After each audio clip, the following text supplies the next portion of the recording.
You know that feeling when you try to research a stock? You're just buried in reports, drowning in data? Well, a new wave of AI tools is starting to change all of that. So today, we're going to dig into how you can actually turn tools like ChatGPT into your own personal research assistant and really start to level the playing field.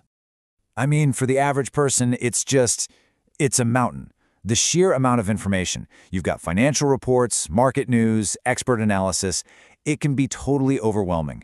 And that's a huge wall that makes really deep research feel almost impossible sometimes. And this really shows you the huge divide, right? For years, the big institutions have had this major edge. They use these super powerful, super expensive platforms to churn through this flood of data. It's basically created an uneven playing field.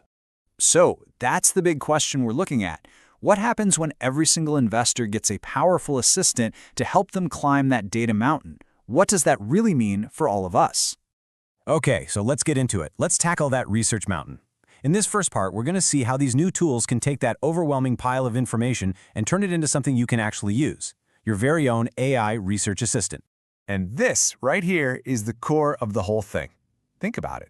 Instead of you spending hours, maybe even days, reading some dense 100-page financial filing, an AI can just summarize it for you.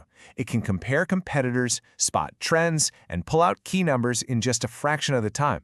It really does streamline the entire process. Now, what's really important to get from this slide is that key distinction. We're talking about an assistant. It's this incredibly powerful tool for gathering and organizing information, for sure. But it is not an oracle. It analyzes, it summarizes. But that final judgment call, well, that's still all on you. All right, so theory is great, but let's see how this stuff works in practice. How do you actually use this assistant? Well, it really all comes down to asking the right questions, or in the world of AI, writing the right prompts. We're going to start with one of the absolute cornerstones of investing, fundamental analysis.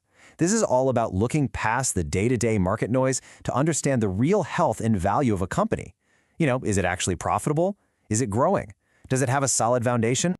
Okay, this is a fantastic example of a really powerful prompt. Just notice how specific it is. You're not just asking, hey, is this a good stock? No, you're telling the AI to act like an analyst and look at very specific, crucial metrics. This is exactly how you get a detailed, useful response. And this is the kind of beautifully organized output you can get. So let's take the PE ratio. It's a classic, right? It tells you if a stock seems cheap or expensive compared to how much money it's making. A really high PE might mean investors are betting on big growth, while a low PE could signal, a potential bargain. The AI can just pull all of this and lay it out for you so you can compare companies side by side. So, that's the hard numbers, the fundamentals. But we all know investing isn't just about spreadsheets. There's also the vibe, the mood of the market. And sentiment analysis is all about scanning news and social media to figure out if the overall feeling about a stock is positive, negative, or just kind of neutral. And here's another brilliant prompt. This one gives the AI a very specific job, and this is key, a very strict format for its answer. By telling it no further explanation, you're basically training it to give you a quick, clean signal without any extra chatter. You just want the bottom line. What's the sentiment? So, what do bullish and bearish actually mean? The animal analogy is perfect. A bull charges and thrusts its horns upwards. That's a rising, confident market. A bear, on the other hand, stands up and strikes downwards with its claws. That's a falling, negative market. This AI prompt helps you quickly sort the daily noise into one of those two camps. So all of this sounds incredibly powerful. And it is. But, and this is a big but, there is a crucial catch. We are now at the most important part of this whole conversation. Remembering that this technology is not a magic crystal ball, and understanding the role of, well, you, the human in the loop. And this isn't just some abstract concern. A recent survey from the CFA Institute shows what the pros are worried about. Look at that top risk, transparency of the algorithms. They want to know how the AI is coming up with its answers. This whole black box problem is a major hurdle. So let's be super clear about the limitations. Current AI models can't see live up-to-the-second market data. They can't give you personalized financial advice. That would be illegal. And they absolutely 100% cannot predict the future or replace your own judgment on things like, say, the quality of a company's management team.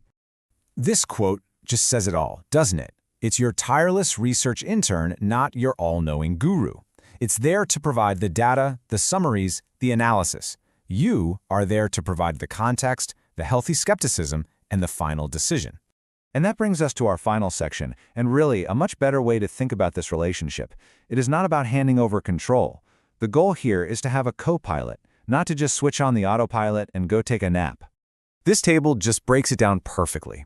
The AI Copilot is amazing at summarizing those long reports and comparing companies. But your job, as the pilot, is to fact-check that info, to apply your own knowledge and your gut feeling, and ultimately to make the call that actually works for your own financial goals. And so here we are, full circle. We started with this image representing this huge, overwhelming flood of data. Now, it represents empowerment. The future isn't about humans versus machines. It's about a powerful partnership between that AI-driven analysis and our own irreplaceable human wisdom. Look, this technology doesn't just give you answers. It actually helps you ask better questions. It's democratizing access to information in a way we've honestly never seen before. So the final question isn't